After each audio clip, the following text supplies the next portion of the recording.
असलामुअलैकुम दोस्तों की हाल चाल है। एक हिंदू पंडित ने प्रेमानंद जी गुरु तेग बहादुर ਦੇ ਬਾਰੇ ਗੱਲਬਾਤ ਕਰ ਰਹੇ ਨੇ। ਗੁਰੂ ਤੇਗ ਬਹਾਦਰ ਦੀ ਤਾਰੀਫ ਬਿਆਨ ਕਰ ਰਹੇ ਨੇ। ਦੋਸਤੋ ਤੁਸੀਂ ਮੈਨੂੰ ਕਮੈਂਟ ਦੇ ਵਿੱਚ ਜ਼ਰੂਰ ਦੱਸਿਆ ਜੇ ਕਿ ਇਹ ਹਿੰਦੂ ਪੰਡਿਤ ਪ੍ਰੇਮਾਨੰਦ ਜੀ ਗੁਰੂ ਤੇਗ ਬਹਾਦਰ ਦੇ ਬਾਰੇ ਜਿਹੜੀ ਗੱਲ ਇਹਨਾਂ ਨੇ ਕੀਤੀ ਆਇਆ ਉਹ ਗੱਲ ਸੱਚ ਹੈ ਜਾਂ ਝੂਠ। ਹੁਣ ਆਪਾਂ ਵੀਡੀਓ ਵੇਖਨੇ ਆ, ਉਸ ਤੋਂ ਬਾਅਦ ਗੱਲਬਾत करने ਆ। बार बार केवल रोना ही आ रहा था कि आप जैसी निष्ठाएं अगर किनका मिल जाए तो जीवन धन्य हो जाए।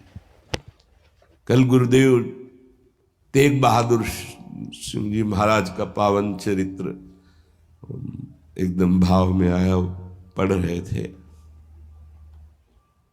कश्मीर के पंडितों को जब औरंगजेब ने हुक्म किया कि सब इस्लाम धर्म को स्वीकार करो नहीं तो कत्लेआम कर देंगे, और किया उसने बहुत कत्लेआम, समय दिया उसने। भागे वो लोग। उस समय महामहिम गुरु गादी पर तेग बहादुर सिंह विराजमान थे, उनकी चरण शरण में आए और कहा आप ही हमारे रक्षक हो, आप ही हमारी रक्षा कर सकते हो। उन्होंने कहा जाओ और बादशाह से कह दो। पूरा चरित्र तो बड़ा है कि अगर तेग बहादुर सिंह को इस्लाम स्वीकार करवा दो तो हम बिना किसी शर्त के सब कश्मीरी पंडित आपकी आज्ञा का पालन करेंगे। एक को परास्त कर दो तो हम सब परास्त ही हम स्वीकार कर लेंगे। फौरन उसने बहुत ही अन्य धर्मों की तरफ उसका नकारात्मक भाव था। उसने आदेश किया बंदी बना के तुरंत तेग बहादुर सिंह को दिल्ली में उपस्थित किया जाए। सैनिक गए। बल विक्रम गुरु गादी में प्रथम से चला आ रहा है, उनके पार्षद और उनकी सेना तेग बहादुर सिंह की स्पर्श नहीं करोगे। गुरु तेग बहादुर सिंह के सामने शर्त रखी कि बादशाह के सामने तुम चलते हो या तुम्हें बंदी बना के ले चले। उन्होंने कहा तुम चलो, हम सत्य पर चलने वाले हैं, हम स्वयं चल के आ जाएंगे, तुम्हें बंदी बनाने की जरूरत नहीं। वाह। बहुत ही नाम कीर्तन होते हुए भगवत भक्ति का प्रचार करते हुए खूब झूमते हुए पहुंचे। बादशाह ने तत्काल उनको काबू में किया। देखा कि वो तो अपने वैभव के साथ बंदी बना लिया और कहा हमारे धर्म को स्वीकार करो। तो उनका दुनिया में यदि एक ही धर्म चलाना होता तो भगवान ने अन्य धर्मों की स्थापना क्यों की?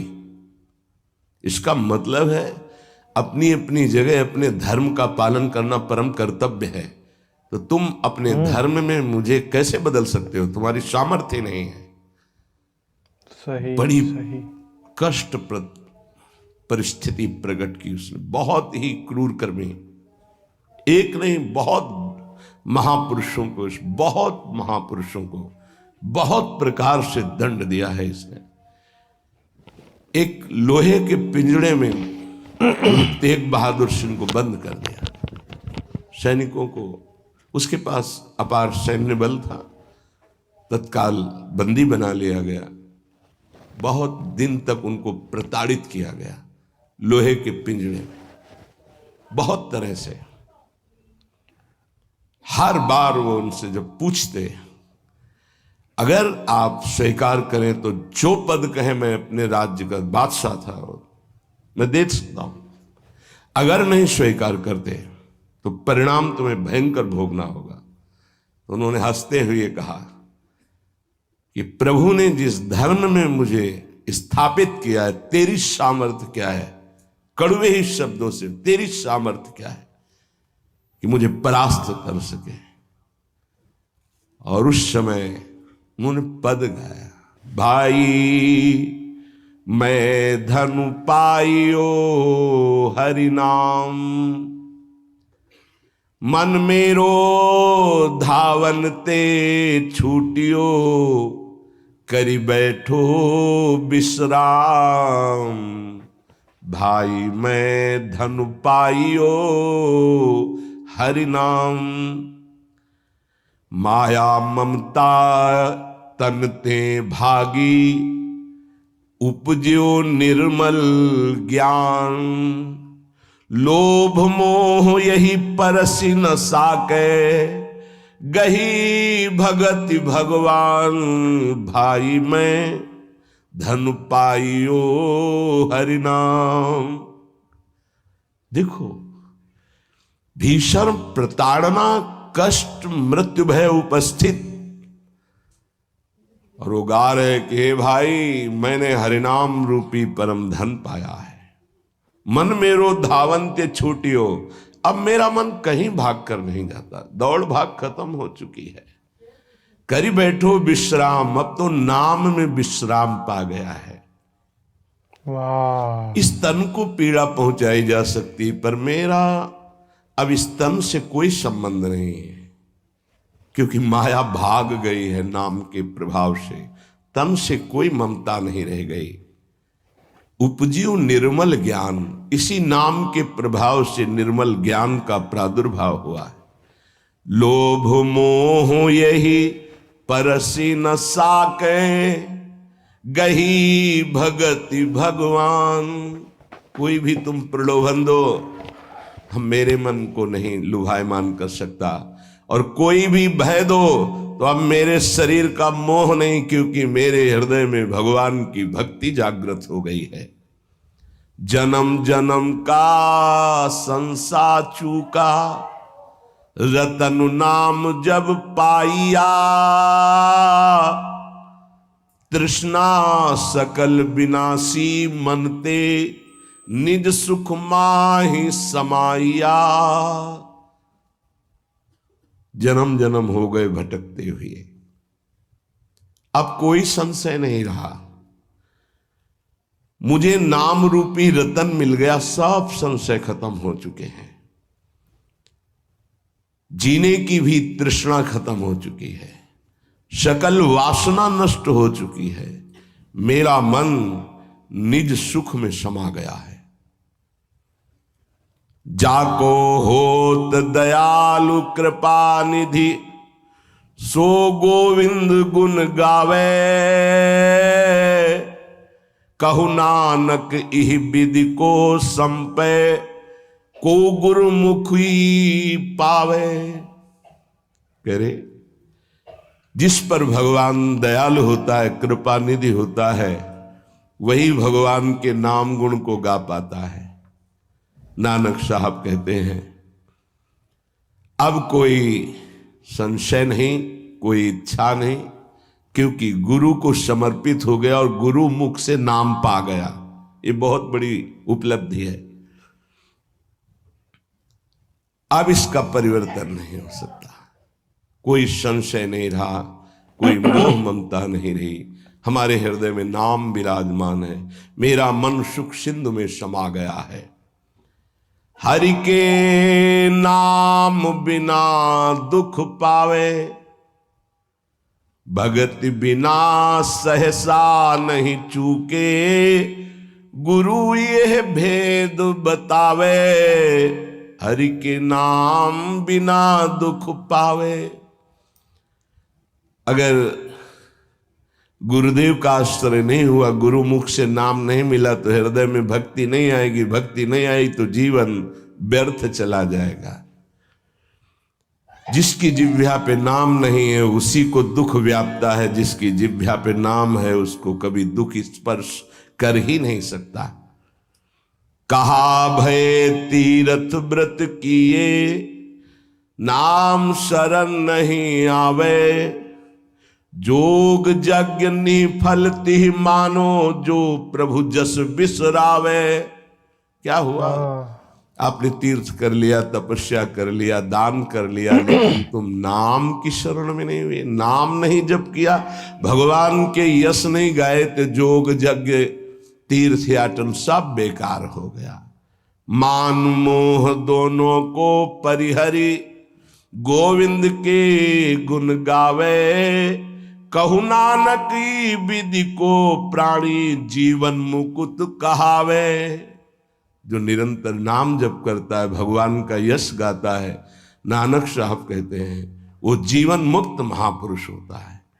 ये भारी दुख की परिस्थिति में आनंद मगन होकर तिहि नर जन्म अकारत खोया, इहि राखो मन माही, तीरथ करत बिरत पुनि राखे, नहीं मनुआ बस जाए। अगर नाम जप नहीं चल रहा, गुरु शरण में नहीं, तो और सब करके देख लो, मन को वश में नहीं कर सकते हो। निफल धर्म ताहि तुम मानो, साच कहत मैं या को, तीरथ करे बिरत पुनि राखे, नहीं मनुआ बस जाको। मान लो मेरी बात, तुम्हारा तीर्थ, तुम्हारा वैराग्य, तुम्हारा सब धर्म कर्म व्यर्थ माना जाएगा यदि गुरु कृपा नहीं हुई तो तुम्हारा मन वश में नहीं होगा, मन नाम में नहीं लगेगा। जैसे पाहन जल मही राखी, भेदे नहीं ती पानी, तैसे ही तुम ताहि पिछानो, भगतहीन जो प्राणी। जो गुरु की शरण में नहीं आया उसका हृदय पत्थर जैसा कठोर होता है, चाहे जितना पानी डालो पसीजेगा नहीं, वो द्रवित नहीं होगा पत्थर। ऐसे ही अगर गुरु की शरण में नहीं आया तो हृदय उसका मलिन बना रहता है। जिसके हृदय में भक्ति नहीं जागृत हुई गुरु चरणों की, वो व्यर्थ जीवन है, मृत जीवन है। कलि में मुकुति नाम ते पावत, गुरु ही भेद बतावे, कहु नानक सोई नर गुरुआ, जो प्रभु के गुण गावे। वही गुरु का है जो प्रभु का नाम और प्रभु का जस निरंतर गाता रहता है। बड़ा उनके ऊपर जुल्म किया, भारी पीड़ा पहुंचाई गुरु तेग बहादुर सिंह के ऊपर। उन्होंने कहा कि मैं अपना धर्म कभी नहीं छोड़ सकता, जितना चाहे तू पीड़ा दे दे, और डर उस परमात्मा से, जुल्म मत कर। लेकिन वो तो क्रूर कर्मी, वो गुस्से से लाल हो गया, बहुत तरह से पुनः पीड़ा पहुंचाई। इसमें तो सारांश में बता, बहुत पीड़ा पहुंचाई, बहुत डराया, लेकिन वो पर्वत के समान अटल रहे। बस जो जीवन में है वो भगवान का नाम और भगवान का गुण है। लोहे के पिंजड़े में बहुत दिन तक बंद रखा, प्रताड़ना दी, कुछ भी खान पान नहीं। जब देख लिया हार गया कि किसी भी तरह टूटने वाले नहीं, तो संवत 1732 विक्रम का दिन था, मार्गशीर्ष महीना। उनको पिंजड़े से निकलवाया और कहा तुम्हारी इच्छा क्या है अंतिम। उन्होंने स्नान की इच्छा जागृत की और एक बट वृक्ष था उसके नीचे बैठे और गुरु साहब का ध्यान करते हुए, जपू जी नाम का उनके यहाँ उसका पाठ किया और ध्यानस्थ हो गए। जपू जी। उसी समय सैयद आदम शाह नाम के उन्हीं के पार्षद ने, जो औरंगजेब था, गर्दन उतार दी। तो इन महापुरुषों ने या और भी धर्मावलंबी महापुरुषों ने बहुत कष्ट सहे। सोचो जरा, अगर ऐसी थोड़ी सी भी बात प्रतिकूल हो जाती है तो भगवान पे संशय कर लेते हो। जरा इन गुरु साहब महापुरुषों की बात जरा ध्यान देकर देखो, अपने धर्म को नहीं त्यागा, भयानक पीड़ा पाई। ऐसे चमड़ी सहित बाल नोचवा लिए गए, तप्त कड़ाहे पे बैठाल कर ऊपर से चलती हुई तप्त बालू डाली गई, कीले ठोक दी गई, घाव के घाव अंगों में कर दिए गए। कभी आह नहीं, अपने धर्म से नहीं टूटे। बीच से आला चौराहे पर खड़े होकर के चलवा दिया गया, आला चलवा दिया, आराम आराम से, थोड़ा थोड़ा ऐसे रोक रोक करके, लेकिन शब्द है राम राम राम। जिस मार्ग में निकला गया है भगवत मार्ग, बहुत ही निष्ठापूर्वक इसका निर्वाह किया जाता है अपने धर्म का। उपासक इन महापुरुषों से, गुरुजनों से, आगे चलने वाले जो महतजन है, उनसे ही निष्ठा प्राप्त करता है। निष्ठा का स्वरूप क्या है? अनुकूलता, निष्ठा, प्रणाम, नमस्कार अनुकूलता नहीं। भारी प्रतिकूलता और प्राणों को प्रतिपल कष्ट मिले तो भी जो ना टूटे उसे निष्ठा कहते हैं। अच्छा, बड़े बड़े निष्ठा। महापुरुषों ने इस भागवतिक धर्म, महान धर्म को स्वीकार करके हर कष्ट सहा है। मुसीबत, तकलीफ। ਦੋਸਤੋ, ਗੁਰੂ ਗੋਬਿੰਦ ਸਿੰਘ ਸਾਹਿਬ ਦੇ ਇਹ ਆਖਰੀ ਦਿਹਾੜੇ ਦੇ ਬਾਰੇ ਇਹ ਗੱਲ ਕਰ ਰਹੇ ਸੀ ਪੰਡਤ ਪ੍ਰੇਮਨੰਦ ਜੀ। ਗੁਰੂ ਗੋਬਿੰਦ ਸਿੰਘ ਸਾਹਿਬ ਦੇ ਬਾਰੇ ਮੈਂ ਥੋੜ੍ਹਾ ਬਹੁਤ ਜਾਣਨਾ, ਆਪਾਂ ਜ਼ਿਆਦਾ ਨਹੀਂ ਗੱਲ ਕਰਾਂਗੇ ਕਿਉਂਕਿ ਮੇਰੇ ਸਿੱਖ ਦੋਸਤਾਂ ਨੂੰ ਕੋਈ ਤਕਲੀਫ ਨਾ ਹੋਵੇ, ਮੇਰੇ ਕੋਲ ਕੋਈ ਗਲਤ ਲਫ਼ਜ਼ ਨਾ ਨਿਕਲ ਜਾਏ। ਗੁਰੂ ਗੋਬਿੰਦ ਸਿੰਘ ਸਾਹਿਬ ਸਿੱਖਾਂ ਦੇ 9ਵੇਂ ਗੁਰੂ ਨੇ ਅਤੇ ਇਹਨਾਂ ਦੇ ਬੇਟੇ ਸੀ ਗੋਬਿੰਦ ਸਿੰਘ ਸਾਹਿਬ ਜੋ ਕਿ 10ਵੇਂ ਗੁਰੂ ਸੀ ਸਿੱਖੀਜ਼ਮ ਦੇ। ਫਿਰ ਇਹਨਾਂ ਦੇ ਜਿਹੜੇ ਵਾਲਿਦ ਸੀ ਉਹ ਗੁਰੂ ਹਰਗੋਬਿੰਦ ਸਿੰਘ ਸੀ, ਮਤਲਬ ਕਿ ਗੁਰੂ ਤੇਗ ਬਹਾਦਰ ਪੋਤੇ ਸੀ, ਬੇਟੇ ਸੀ ਗੁਰੂ ਹਰਗੋਬਿੰਦ ਸਿੰਘ ਸਾਹਿਬ ਦੇ। ਅਗਰ ਮੈਂ ਗਲਤ ਨਾ ਹੋਵਾਂ ਤੇ, ਅਗਰ ਮੈਂ ਗਲਤ ਹਾਂ ਤਾਂ ਪਹਿਲੋਂ ਮੈਂ ਮਾफ़ੀ ਮੰਗ ਲੈਣਾ। ਦੂਸਰਾ ਉਹਨਾਂ ਨੇ ਦੱਸਿਆ ਕਿ ਔਰੰਗਜ਼ੇਬ ਨੇ ਉਹਨਾਂ ਨੂੰ ਤੱਤੀ ਤਵੀ 'ਤੇ ਬਿਠਾ ਦਿੱਤਾ, ਯਾਨੀ ਕਿ ਫਿਰ ਉਸ ਤੋਂ ਬਾਅਦ ਲੋਹੇ ਦੀ ਕੰਘੀ ਚਲਾ ਦਿੱਤੀ ਗਈ ਉਹਨਾਂ ਦੇ ਜਿਸਮ 'ਤੇ ਕਿ ਤੂੰ ਸਾਡਾ ਮਜ਼ਹਬ ਕਬੂਲ ਕਰ, ਇਸਲਾਮ ਕਬੂਲ ਕਰ, ਵਰਨਾ ਤਕਲੀਫ, ਦੁੱਖ, ਦਰਦ ਸਹਿਣ ਵਾਸਤੇ ਤਿਆਰ ਹੋ ਜਾ। ਗੱਲ ਆਪਾਂ ਕਰੀਏ, ਮੈਂ ਅਕਸਰ ਇਹ ਸੋਚਦਾ ਹੁੰਦਾ ਕਿ ਇਸਲਾਮ ਜਦੋਂ ਆਇਆ, ਇਸਲਾਮ ਜਦੋਂ ਮੁਹੰਮਦ ਸਾਹਿਬ ਨੇ ਤਬਲੀਗ ਕੀਤੀ ਸੀ, ਹਜ਼ਰਤ ਮੁਹੰਮਦ ਸੱਲੱਲਾਹੁ ਅਲੈਹਿ ਵਸੱਲਮ ਨੇ, ਉਦੋਂ ਬਹੁਤ ਸਾਰੀਆਂ ਤਕਲੀਫਾਂ ਉਹਨਾਂ ਦੇ ਸਹਾਬੀਆਂ ਨੂੰ ਮਿਲੀਆਂ, ਬੜਾ ਦੁੱਖ ਦਰਦ ਮਿਲਿਆ। ਇਸੇ ਤਰ੍ਹਾਂ ਤੁਸੀਂ ਸਿੱਖੀਜ਼ਮ ਦੇ ਵਿੱਚ ਦੇਖ ਲਓ, ਗੁਰੂ ਅਰਜਨ ਦੇਵ, ਗੁਰੂ ਤੇਗ ਬਹਾਦਰ, ਗੁਰੂ ਗੋਬਿੰਦ ਸਿੰਘ, ਇਹਨਾਂ ਨੂੰ ਬੜੀਆਂ ਤਕਲੀਫਾਂ ਦਿੱਤੀਆਂ ਗਈਆਂ। ਮੈਨੂੰ ਨਹੀਂ ਇਹ ਸਮਝ ਆਉਂਦੀ ਕਿ ਇਹ ਇਸ ਤਰ੍ਹਾਂ ਕਿਉਂ ਹੈ। ਅਗਰ ਰੱਬ ਨੇ ਮਜ਼ਹਬ ਬਣਾਇਆ ਦੁਨੀਆ ਦੇ ਵਿੱਚ ਅਤੇ ਫਿਰ ਇੱਕ ਦੂਸਰੇ ਨੂੰ ਕਿਉਂ ਤਕਲੀਫਾਂ ਦਿੱਤੀਆਂ ਜਾ ਰਹੀਆਂ। ਚਾਰਾ ਗੋਈ ਨਹੀਂ ਕੋਈ ਜਾਣ ਸਕਾ, ਮੌਤ ਔਰ ਇਸ਼ਕ ਕੀ ਦਵਾ ਕਿਆ ਹੈ। ਗਾਲਬ ਨੇ ਕਿਹਾ ਕਿ ਇਸ ਚੀਜ਼ ਦਾ ਕੋਈ ਵੀ ਚਾਰਾ ਨਹੀਂ ਢੂੰਢ ਸਕਿਆ, ਇਸ ਚੀਜ਼ ਦਾ ਕੋਈ ਵੀ ਚਾਰਾ ਨਹੀਂ ਲੱਭ ਸਕਿਆ ਕਿ ਮੌਤ ਅਤੇ ਇਸ਼ਕ ਦੀ ਦਵਾ ਕੀ ਹੈ। ਇਸ਼ਕ ਜਦੋਂ ਹੋ ਜਾਂਦਾ ਰੱਬ ਹਕੀਕੀ ਦੇ ਨਾਲ ਅਤੇ ਫਿਰ ਉਹਦੀ ਕੋਈ ਦਵਾ ਨਹੀਂ ਹੈ, ਉਹਦਾ ਕੋਈ ਇਲਾਜ ਨਹੀਂ ਹੈ।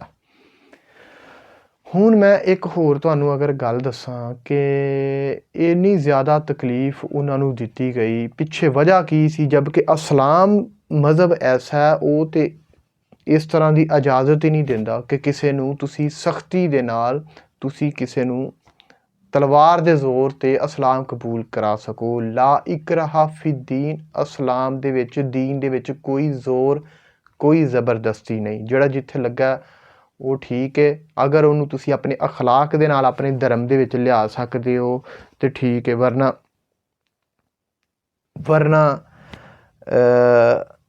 ਉਹਨੂੰ ਤੁਸੀਂ ਜ਼ੋਰ ਜ਼ਬਰਦਸਤੀ ਜਬਰ ਕਰਕੇ ਤੁਸੀਂ ਉਹਨੂੰ ਇਸਲਾਮ ਕਬੂਲ ਨਹੀਂ ਕਰਵਾ ਸਕਦੇ। ਇਹ ਇਸਲਾਮ ਦਾ ਕਾਨੂੰਨ ਹੈ। ਦੂਸਰਾ ਇਹ ਕਿ ਅਕਬਾਲ ਕਹਿੰਦੇ ਨੇ ਕਿ ਆਸ਼ਕੀ ਮੇਂ ਹੈ ਰਸਮ ਅਲੱਗ ਸਭ ਸੇ ਬੈਠਣਾ, ਬੁੱਤਖਾਨਾ ਹਰਮ ਵੀ ਕਲੀਸਾ ਵੀ ਛੋੜ ਦੇ। ਯਾਨੀ ਕਿ ਅਗਰ ਤੁਸੀਂ ਆਸ਼ਿਕ ਹੋ, ਇਸ਼ਕ ਤੁਹਾਨੂੰ ਹੋ ਗਿਆ ਰੱਬ ਦੇ ਨਾਲ, ਅਤੇ ਉਹਦੀ ਇਹ ਰਸਮ ਇਹ ਵੇ ਕਿ ਤੁਸੀਂ ਸਾਰਿਆਂ ਤੋਂ ਅਲੱਗ ਹੋ ਕੇ ਬੈਠ ਜਾਓ। ਬੁੱਤਖਾਨਾ ਵੀ ਛੋੜ ਦਿਓ, ਹਰਮ ਯਾਨੀ ਕਿ ਖਾਨਾ ਕਾਬਾ ਵੀ ਛੋੜ ਦਿਓ, ਕਲੀਸਾ ਵੀ ਛੋੜ ਦਿਓ। ਮਤਲਬ ਕਿ ਉੱਥੇ ਧਰਮ ਨੂੰ ਖ਼ਤਮ ਕੀਤਾ ਜਾ ਰਿਹਾ ਕਿ ਧਰਮ ਜਿਹੜਾ ਉਹਦੇ ਵਿੱਚ ਤਾਂ ਤਕਲੀਫ ਹੈ, ਜਿਵੇਂ ਮਤਲਬ ਕਿ ਸਹਾਬਾ ਨੂੰ ਤਕਲੀਫਾਂ ਦਿੱਤੀਆਂ ਗਈਆਂ। ਅਕਬਾਲ ਇਹੋ ਹੀ ਕਹਿ ਰਹੇ ਨੇ ਕਿ ਆਸ਼ਕੀ ਮੇਂ ਹੈ ਸਭ ਸੇ ਅਲੱਗ ਰਸਮ, ਆਸ਼ਕੀ ਮੇਂ ਰਸਮ ਹੈ ਸਭ ਸੇ ਅਲੱਗ ਬੈਠਣਾ, ਬੁੱਤ ਖਾਨਾ ਹਰਮ ਵੀ ਕਲੀਸਾ ਵੀ ਛੋੜ ਦੇ। ਯਾਨੀ ਕਿ ਅਗਰ ਤੁਹਾਨੂੰ ਆਪਣੇ ਰੱਬ ਦੇ ਨਾਲ ਇਸ਼ਕ ਹੈ ਤਾਂ ਫਿਰ ਤੁਸੀਂ ਇਕੱਲੇ ਬੈਠ ਕੇ ਵੀ ਉਹਨੂੰ ਮੰਨ ਸਕਦੇ ਹੋ। ਤੁਸੀਂ ਕੀ ਜ਼ੋਰ ਜ਼ਬਰਦਸਤੀ ਕਰਨੀ ਕਿਸੇ 'ਤੇ? ਤੁਸੀਂ ਕਿਉਂ ਕਿਸੇ 'ਤੇ ਜ਼ਬਰ ਕਰਨਾ? ਅਗਰ ਉਹਦਾ ਰੱਬ ਦੇ ਨਾਲ ਲਿੰਕ ਹੈ ਤਾਂ ਫਿਰ ਉਹ ਇਕੱਲਾ ਬੈਠ ਕੇ ਵੀ ਵਾਹਿਗੁਰੂ, ਅੱਲਾਹੂ ਅਕਬਰ, ਰਾਮ ਜਪ ਸਕਦਾ, ਬਸ਼ਰਤ ਇਹ ਵੇ ਕਿ ਉਹ ਇੱਕ ਰੱਬ ਨੂੰ ਮੰਨਦਾ ਹੋਵੇ। ਅਤੇ ਦੋਸਤੋ ਹਿੰਦੂ ਪੰਡਤ ਨੇ, ਇਹ ਮੇਰਾ ਖਿਆਲ ਹੈ, ਕਿਉਂਕਿ ਅਗਰ ਤੇ ਸਿੱਖ ਹੁੰਦੇ ਨੇ ਤਾਂ ਫਿਰ ਤਾਂ ਇਹਨਾਂ ਨੇ ਪਗੜੀ ਪਾਈ ਹੋਣੀ ਸੀ, ਇਹਨਾਂ ਨੇ ਮੱਥੇ 'ਤੇ ਲਾਇਆ ਹੋਇਆ ਸੀ ਉਹ ਹਰਾ ਜਿਹਾ, ਉਹ ਪੀਲਾ ਜਿਹਾ ਕਲਰ ਲਾਇਆ ਹੈ। ਮੇਰਾ ਖਿਆਲ ਹੈ ਕੋਈ ਹਿੰਦੂ ਪੰਡਤ ਨੇ, ਪ੍ਰੇਮਨੰਦ ਜੀ ਇਹਨਾਂ ਦਾ ਨਾਮ ਹੈ। ਤੁਸੀਂ ਮੈਨੂੰ ਇਹ ਵੀਡੀਓ 'ਚ, ਤੁਸੀਂ ਮੈਨੂੰ ਕਮੈਂਟ 'ਚ ਇਹ ਦੱਸਿਆ ਜੇ ਅਗਰ ਤੁਹਾਡੇ ਕੋਲ ਟਾਈਮ ਹੋਇਆ ਕਿ ਇਹ ਜਿਹੜੀਆਂ ਵੀ ਗੱਲਾਂ ਇਹਨਾਂ ਨੇ ਕੀਤੀਆਂ, ਆਇਆ ਉਹ ਗੱਲਾਂ ਠੀਕ ਨੇ ਜਾਂ ਗਲਤ ਨੇ। ਮੈਂ ਤੁਹਾਡਾ ਇੰਤਜ਼ਾਰ ਕਰਾਂਗਾ। ਮਿਲਣੇ ਨਵੀਂ ਵੀਡੀਓ ਨਾਲ। ਅੱਲਾ ਹਾਫਿਜ਼।